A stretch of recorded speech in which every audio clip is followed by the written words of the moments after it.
बिस्मिल्लाहिर्रहमानिर्रहीम। अस्सलाम वालेकुम स्टूडेंट्स। तो आज की हमारी इस वीडियो का टॉपिक है स्पर्मेटिक कॉर्ड। हमने देखना है कि स्पर्मेटिक कॉर्ड क्या होती है, ठीक है। इसके कॉन्स्टिट्यूएंट्स और कवरिंग हमारी एलोज में है तो हम उनको देखेंगे, ठीक है।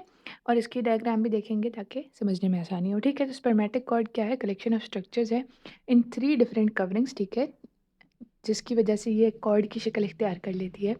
जिन भी स्ट्रक्चर्स ने टू या फ्रॉम टेस्टिस मूव करना है तो वो इस एक कलेक्शन बना लेते हैं जो कि 3 कवरिंग्स में इनक्लोज्ड होती है, ठीक है। और उसको हम क्या कहते हैं? सिंपली स्पर्मेटिक कॉर्ड, ठीक है। तो ये स्पर्मेटिक कॉर्ड है and it extends from deep inguinal ring to testis, ठीक है। हमें पता है कि स्पर्मेटिक कॉर्ड का जो पैसेज है वो क्या होता है? डीप इंग्वाइनल रिंग, उसके बाद superficial and then to testis.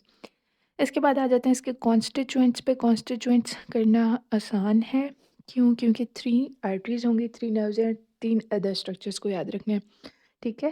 Testicular artery क्या है? Testicular artery, differential artery and cremasteric artery, ठीक है। तो testicular artery, differential artery and cremasteric artery, ये 3 इसकी आर्टरीज हैं।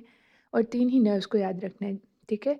Genital part of genitofemoral nerve, ilioinguinal nerve and autonomic nerves. कौन कौन सी? Genital part of genitofemoral, ilioinguinal and autonomic nerves. इसके बाद हमारे पास 3 मजीद स्ट्रक्चर्स हैं। वास डिफरेंस, ठीक है, इसको आपने याद रखना है। पेपेनिफॉर्म प्लेक्सस, इसको याद रखना है। और प्रोसेसिस वेजिनालिस, और किसको याद रखना है? Processes vaginalis. क्या हो गया? हमारे पास 3 आर्टरीज हो गई, टेस्टिकुलर, डिफरेंशियल एंड क्रीमेस्ट्रिक। इसके बाद 3 नर्व्स हो गई, इलियो इंग्वाइनल, ठीक है, और जेनिटोफेमोरल और ऑटोनॉमिक। उसके बाद हमारे पास 3 अदर स्ट्रक्चर्स क्या थे?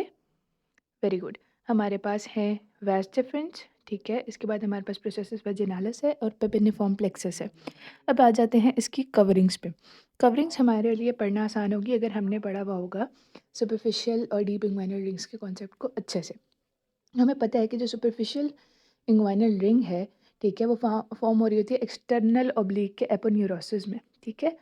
और हमने ये भी पढ़ा था कि जो सुपरफिशियल इंग्वाइनल रिंग है वो ओरिजिन देती है to the external spermatic fascia. तो एक्सटर्नल स्पर्मेटिक फेशिया ड्राइव हुआ है एक्सटर्नल ओब्लिक के एपोन्यूरोसिस से, ठीक है। किससे ड्राइव हुआ है? एक्सटर्नल ओब्लिक के एपोन्यूरोसिस से। इसके बाद हमारे पास आ जाता है क्रीमेस्टेरिक फेशिया, जो कि मसल लूप्स होते हैं। अगर हम इसकी डायग्राम देखेंगे ना तो हमारे पास जो एक्सटर्नल स्पर्मेटिक फेशिया होगा वो बिल्कुल लीनियर, इस तरह से कट सेक्शन अगर देखेंगे तो लीनियर होगा।